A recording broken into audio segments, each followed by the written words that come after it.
So ito na guys, kakabit na natin yung kanyang, ito yung refrigerant guys. So ito, so nalagay natin yung kanyang presen, yung pangbutas niya, at ito na yung kanyang ano.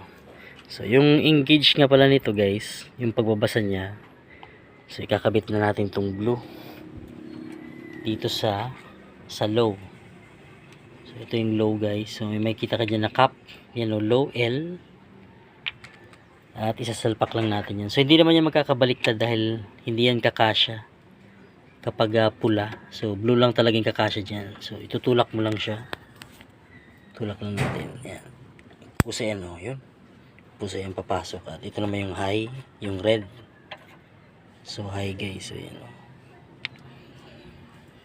At tutusok lang din natin yung kanyang red. So tutusok lang natin yan. So ano natin kasi nalagatak niya.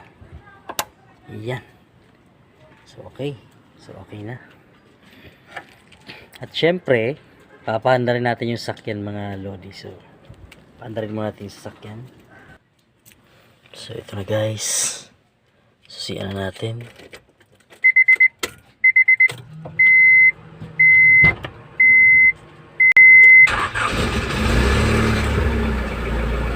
Mandar na siya. So buksan natin yung kanyang pan at ito.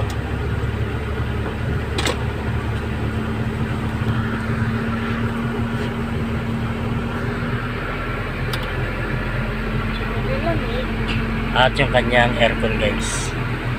Okay, bukas na siya.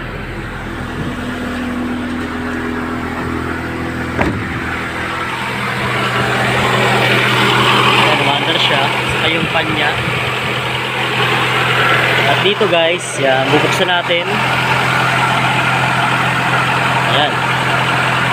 At dahil binaklas natin yung compressor niya mga lodi, wala nang hangin dyan sa loob. Ayan nga, chichikin natin at ayan, dahil pinandar natin yung kanyang makina. At ito yung reading niya mga lodi. So naka-zero yung pula para sa high pressure at yung blue naman sa low pressure mga lodi. So ayan o, binubuksan natin siya lahat para makita natin kung meron pa bang hangin. So ayan o. So yung nasa low pressure niya, yung blue, may kaunti pa siyang, ayan o, hindi siya naka-zero masyado. Meron pa siyang hangin sa system niya mga lodi. So dahil wala tayong pang vacuum niyan, pwede na yung lagyan ng Prion natin mga lodi. So lalagyan na natin siya ng Prion guys. So ayan o, inantay lang muna natin na mag-zero yung blue, pero kung hindi na siya mag-zero at konti lang naman yung diferensya niya, yan, lalagyan na natin siya ng Prion guys. So yan o, inantay ko nga guys na mag-zero siya. At ayan na nga, sinarado ko na yung yung high niya, yung pula, at syempre yung blue, sinarado na rin natin kasi okay na yan. Lalagyan na natin siya ng Prion dyan sa may dilaw na linya mga lodi. So ayan, papakita ko guys. So syempre na setup ko na yung kanyang Prion na in-order natin sa online at meron na siyang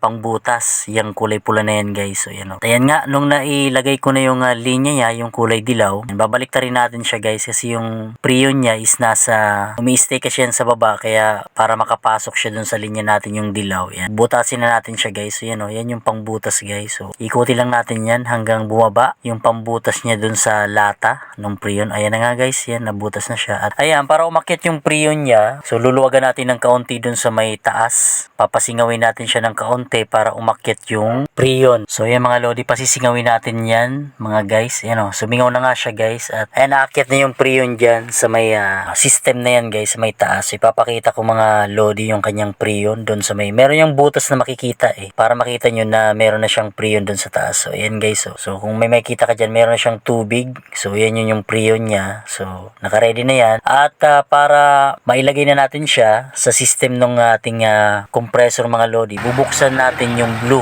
hindi yung high guys. Ang high dyan yung pula, so nakasarado lang yan, at yung blue. So nung binuksan ko na yung blue guys, ayan na, nagkaroon na siya ng meter. Ayan, so ayan nga, nag-freeze na nga yung yung kulay blue na, kasi dyan yung dumadaan yung Prion natin mga lodi. At yung pula, so nasa 100 guys, so tamang tama yung pressure niya. At nasa 35 naman yung reading ng ating blue, ng ating low. Umanda rin makina natin guys. So yung pinaka maximum niyan guys is nasa 200, low, high pressure yan yung pula. At yung sa blue naman, umaabot siya ng mga nasa 40 to 45. Yan yung mga normal niya na gauge ng ating preon. So ito na nga guys, nung naubos na yung preon natin guys, isasarado na natin yung kanyang low at yung high.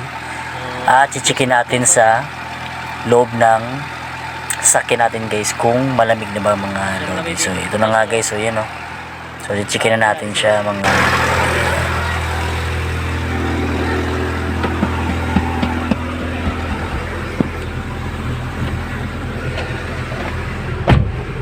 So, ayan, na-aircon na. So, yan guys. Wow, lamig! Meron siyang aircon guys. So, yan, malamig na. Ang lamig pa po sa mukha. Ayan. Medyo sakto lang din yung aircon niya. Pero okay na. Okay na guys. So, ito na guys. Okay na. Medyo malamig na tong sasakyan.